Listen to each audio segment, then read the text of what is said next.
यहां आपको अपडेट करेंगे। ऑफिशियल सीक्रेट एक्ट अदालत ने चेयरमैन तहरीक इंसाफ की लंदन में मौजूद बेटों से एक बार फिर टेलीफोन पर बात कराने का हुक्म दे दिया है। मजीद जानते हैं डॉन न्यूज के नुमाइंदे उमर बंडी से। उमर, समाअत के हवाले से आगाह कीजिएगा। जी बिल्कुल, ऑफिशियल सीक्रेट एक्ट अदालत ने चेयरमैन पीटीआई की उनकी बेटों से टेलीफोन पर बात कराने का एक बार फिर हुक्म दे दिया है। अदालत ने करार दिया है कि सुप्रिंटेंडेंट अडियाला जेल अपनी निगरानी में चेयरमैन पीटीआई की उनके बच्चों से टेलीफोन पर बात करवाएं। आज ऑफिशियल सीक्रेट एक्ट खसूसी अदालत के जज अबुल हसनात मोहम्मद जुल्करनैन ने चेयरमैन पीटीआई की बेटों के साथ टेलीफोनिक गुफ्तगू कराने की दरख्वास्त पर समाअत की। दौरान समाअत वकील शहराज अहमद रांझा और अलीमा खान अदालत में पेश हुई।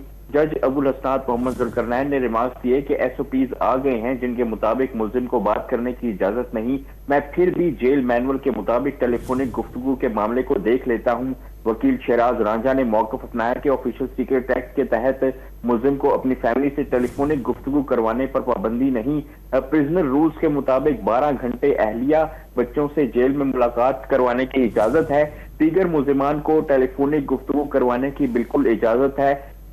अदालत की जानिब से रिमार्क्स किए गए कि मुझे जेल मैनुअल में बैरून मुल्क बात करने की इजाजत की तहरीर जो है वो दिखा दें। वकील ने मौक़िफ़ इख्तियार किया कि जेल मैनुअल में इजाजत नहीं, लेकिन फेडरल शरीयत कोर्ट ने इस हवाले से फैसला जारी किया है।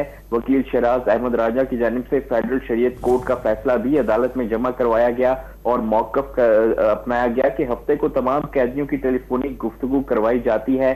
अदालत ने रिमार्क्स दिए कि मुझे बैरून मुल्क बात करवाने की इजाजत के हवाले से बताएं, जिस पर वकील शहराज अहमद राजा ने कहा कि अटक सुप्रिंटेंडेंट जेल ने गलत बयानी की, शो कॉज नोटिस देना चाहिए। अदालत ने रिमार्क्स दिए कि मैं आपके हक में कह रहा हूं, मैं टेलीफोनिक गुफ्तगू की इजाजत दे देता हूं। सुप्रिंटेंडेंट अडियाला जेल को हिदायत जारी करता हूं कि चेयरमैन पीटीआई को बेटों से बात करवाने की इजाजत दी जाए। जी बहुत शुक्रिया उमर बंडी अपडेट करने के लिए।